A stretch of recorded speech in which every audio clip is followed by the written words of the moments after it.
terk eləyib getməysən bilirsən. Bunu bacarırsan sana olsun əhzən. Sevgi yolum seninle başladım ben. Yanımda sonra olmadın.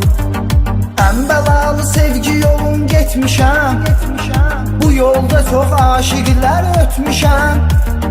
Mən səninlə aylar arzu etmişəm. Qismətim amma olmadın.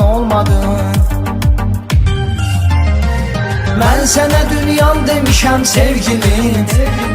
Sən mənə dünya olmadın. Mən sənin uğrunda məzlum olmuşam. Sən amma Leyla olmadın.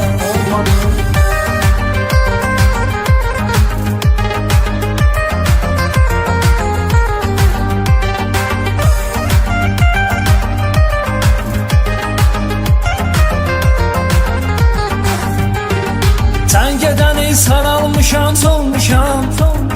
Gel gör indi nə hallara qalmışam.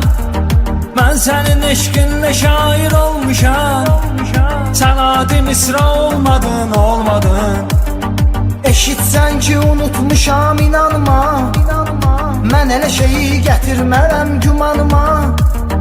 Əhdimə sadiqəm hələ də sən amma. Mənim tək əsla olmadın. Mən sənə dünyam demişəm sevgilim. Sən mənə dünya olmadın.